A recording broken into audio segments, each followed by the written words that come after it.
찬송가나 다른 복음을 만들어 섬기는 그런 거짓 선지자들이 바로 이 우상 숭배하는 행위를 하게 되었고, 그걸 따르는 모든 자들이 다 우상 숭배하는 죄악을 다 범해서 전멸되게 되는 건데, 그 전멸이 뭐냐? 속 사람이 다 죽어버린 것이다, 죽인 것이다, 이렇게 비유하고 있습니다.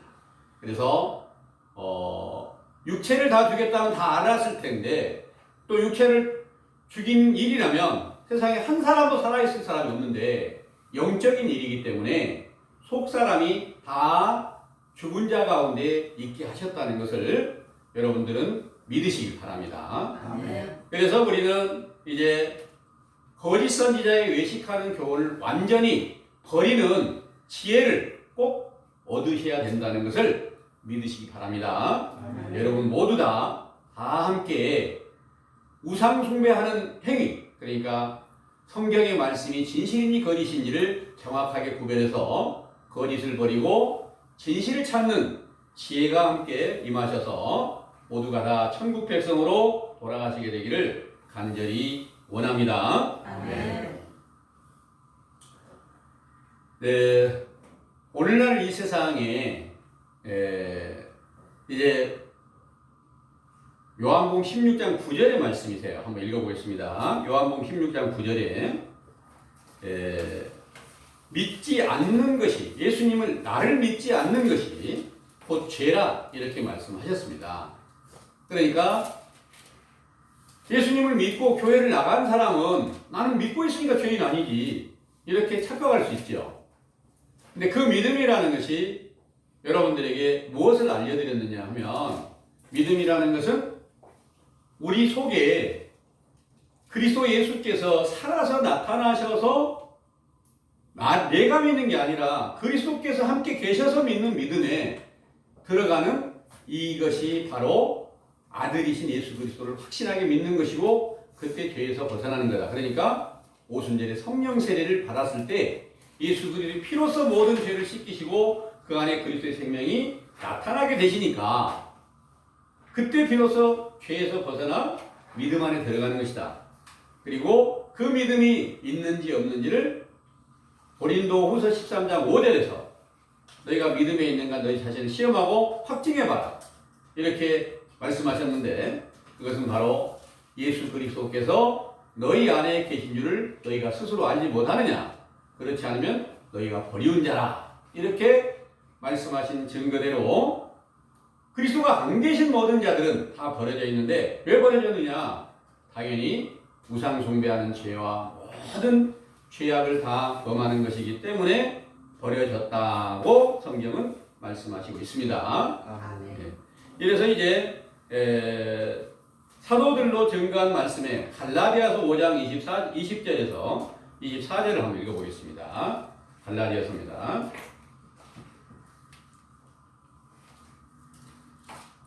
우상 숭배와 술수와 원수를 맺는 것과 분쟁과 시기와 분냄과 당 지는 것과 불리함과 이단과 투기와 술 취함과 방탕함과 또 그와 같은 것들이라. 전에 너희에게 경계한 것 같이 경계하노니 이런 일을 하는 자들은 하나님의 나라를 유업으로 받지 못할 것이요 오직 성령의 열매는 사랑과 희락과 화평과 오래 참음과 자비와 양선과 충성과 온유와 절제니 이 같은 것을 금지할 법이 없느니라. 그리스도 예수의 사람들은 육체와 함께 그 정과 욕심을 십자가에 못 박았느니라. 아멘. 아멘. 여기에 19절의 말씀에 이렇게 기록하고 있습니다. 육체의 일은 현저하니 곧 음행과 더러운 것과 호색과 우상 숭배와 술수와 원수를 맺는 것과, 이렇게 말씀하셨습니다. 이 말씀대로 세상에서 육체 생각으로 살지 않는 사람이 한 사람이라도 있을까요? 세상에서 하늘에서 내려온 예수님 말고 육체로 살아가고 있는 모든 사람은 전부 다 우상 숭배하고 있는 사람이다, 이렇게 말씀하신 거예요. 그래서 우상이 세 가지 형태의 우상이 있다 이렇게 말씀드렸는데, 세 가지 형태는 우리 육신의 눈으로 보이게 만들어진 어떤 형상을 놓고 요게 우리가 섬기는 신이야. 그런데 거기다 절하고 이렇게 했던 것이 하면 이것이 분명 우상 숭배하는 거 다 알 수 있겠죠. 예.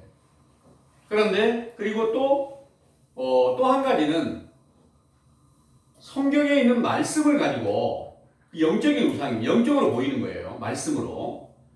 다른 사람들은 그게 안 보이는 거예요. 여러분들이 영적인 일로 성경을 해석해서 찾아가니까 그게 바로 성경을 잘못 해석해서 사람의 생각으로 교훈을 만들고 찬송가를 만들고 이런 모든 만들어 놓은 것들이 이게 하나님의 것이라고, 하나님께 예배하는 것이라고 이렇게 생각하니까 이게 바로 가증한 우상이다 이렇게 말씀하신 거 믿으시죠?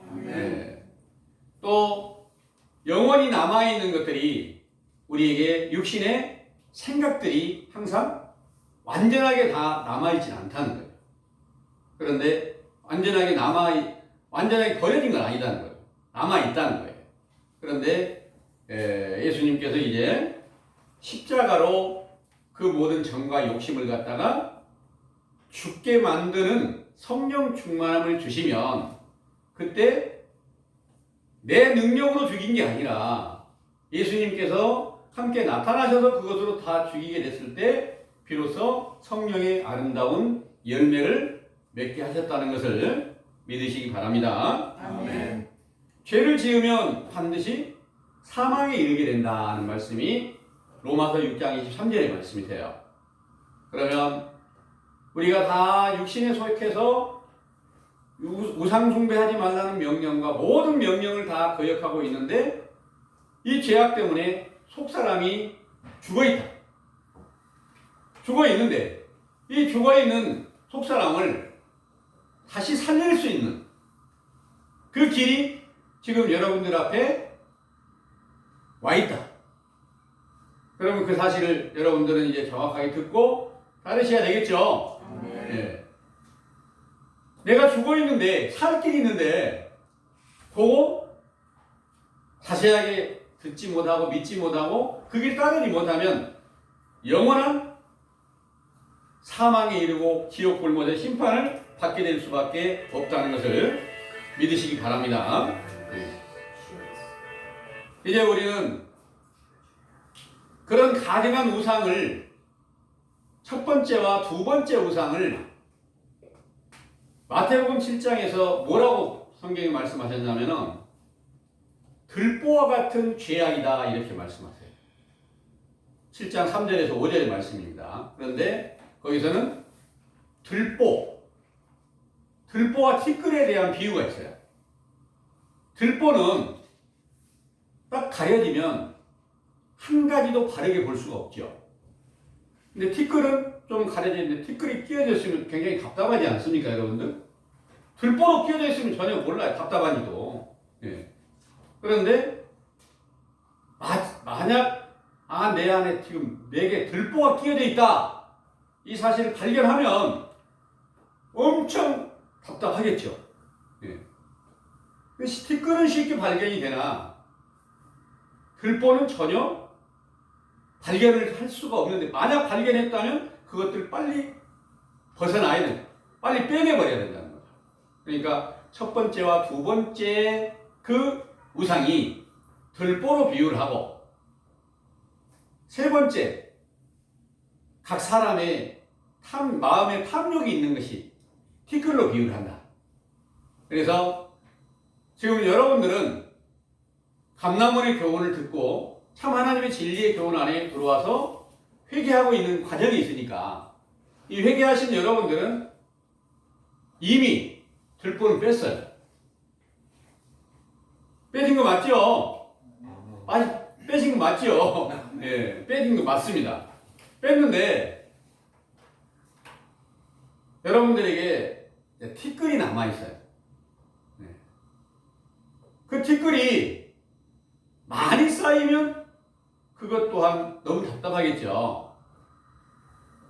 그래서 여러분들에게 지금 티끌이라는 게 그 늘 성경을 통해서 죄가 드러나게 되면 티끌이 계속해서 나를 갖다 답답하게 만들고 있다는 거예요.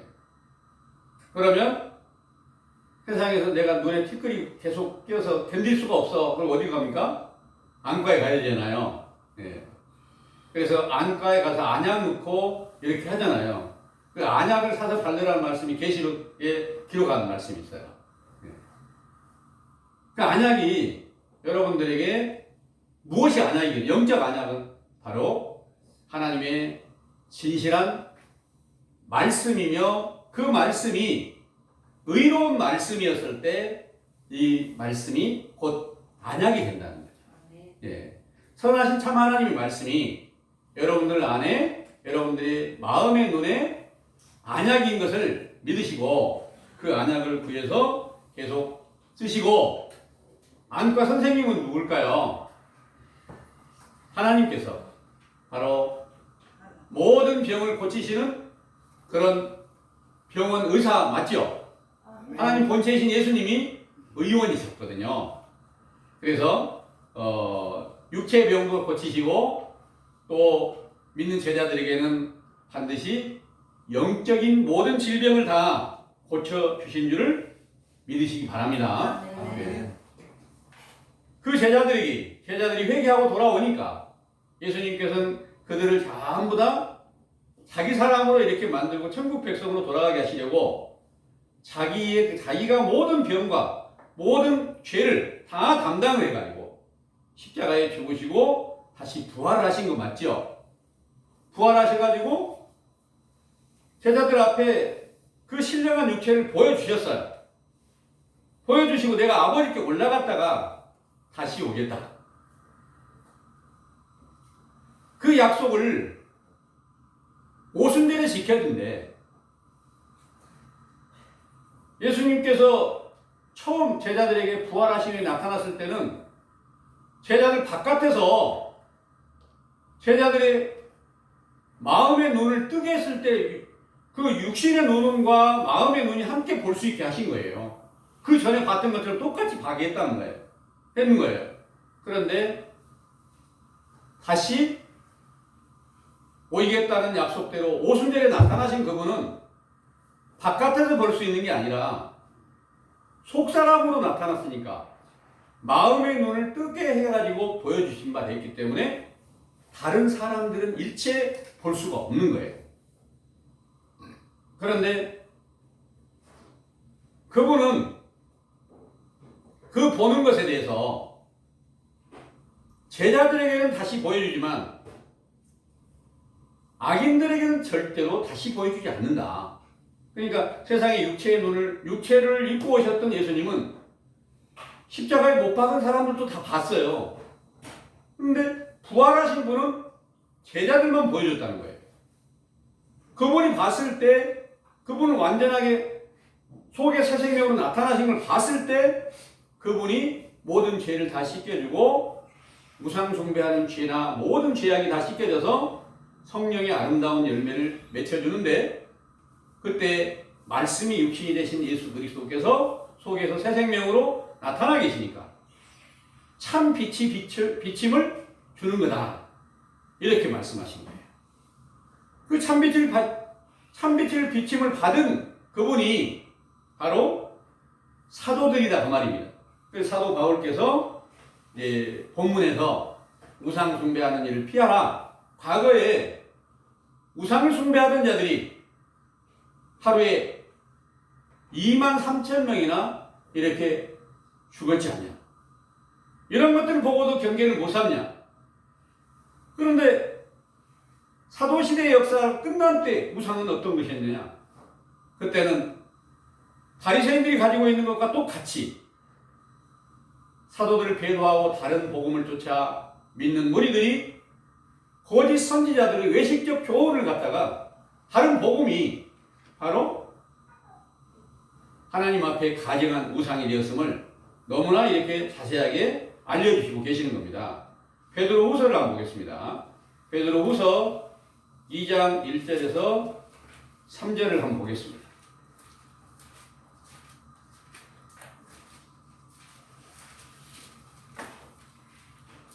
그러나 민간에 또한 거짓 선지자들이 일어났었나니 이와 같이 너희 중에도 거짓 선생들이 있으리라. 저희는 멸망케 할 이단을 가만히 끌어들여 자기들을 사신 줄을 부인하고 임박한 멸망을 스스로 취하는 자들이라. 여럿이 저희 호색하는 것을 쫓으리니 이로 인하여 진리의 도가 회방을 받을 것이요 저희가 탐심을 인하여 지은 말을 가지고 너희로 이를 삼으니 저희 심판은 옛적부터 지체하지 아니하며 저희 멸망은 자지 아니하느니라. 하나님이 범죄한 천사들을 용서치 아니하시고 지옥에 던져 어두운 구덩이에 두어 심판 때까지 지키게 하셨으며. 아멘. 여기에 거짓 선지자들이 일어났다. 어디서 어떻게 일어났을까? 사도들과 함께 있다가 배도를 했다는 거예요. 그건 요한일서 2장 18절에서 19절에 기록하고 있습니다. 우리와 함께 있다가 나간 자들이 적그리스도다 이렇게 말씀하셨어요. 그들이 이단을 끌어들여서 결국 자기들을 사셨던 그 예수님의 피로서 사놓았던 주를 부인하게 하고 진리를 회방하게 하고 탐심으로 지은 모든 말로 3절에 그랬죠. 탐심으로 지은 말을 가지고 너희로 이익을 삼는다. 저희 심판은 옛적부터 지체하지 아니하며 저희 멸망은 자지 아니하느니라 하니까 이들이 전부 다 멸망한 가운데서 뱀과 독사의 새끼가 됐고 다시 전부 다 마귀의 자식이 되어버린 것이 맞겠죠. 네. 이런 일들이 사도신의 역사가 끝날 때 거짓 선지자들이 나타나가지고 그 거짓 복음으로 다른 예수를 전파하고 다른 영을 전파한단 말입니다. 그건 고린도후서 11장 4절입니다. 이 다른 복음과 다른 영, 다른 예수를 전파하는 자들이 바로 이제 우상이다 이렇게 말씀하신 내용이 하박국 2장 18절에서 19절에 기록하고 있습니다. 하박국 2장 18절에서 19절의 말씀을 읽어보면 이렇게 기록하고 있습니다. 새긴 우상은 그 새겨 만든 자에게 무엇이 유익하겠느냐? 부어 만든 우상은 거짓 스승이라 그랬어요. 만든 자가 이 말하지 못하는 우상을 의지하니 무엇이 유익하겠느냐? 나무들어 깨라 하며 말하지 못하는 돌들어 일어나라 하는 자에게 화 있을진저 그것이 교훈을 베풀겠느냐? 보라 이는 금과 은으로 이쁜 것인즉 그 속에는 생기가 도무지 없느니라 하셨습니다. 이 말씀이 바로 거짓 선지자들은 전부 다 우상이다. 그러니까 그 우상 숭배하는 행위를 하지 않으려면 거짓말을 완전히 버려야 된다는 거죠. 당연히 세상에 육신이 살면서도 거짓말하면 더욱 안 되겠죠.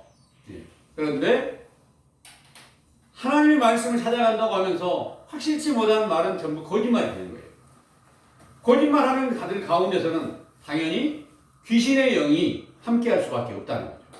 그래서 그 귀신의 영에 미혹된 가운데 누구든지 다 있을 수밖에 없었지만 그 가운데서 이제 참 하나님의 도를 듣고 회개하라는 그 명령을 지금 여러분들은 듣고 계시는 겁니다. 이 명령이 바로 이제 물로 죄를 씻기는 과정이 왔어요.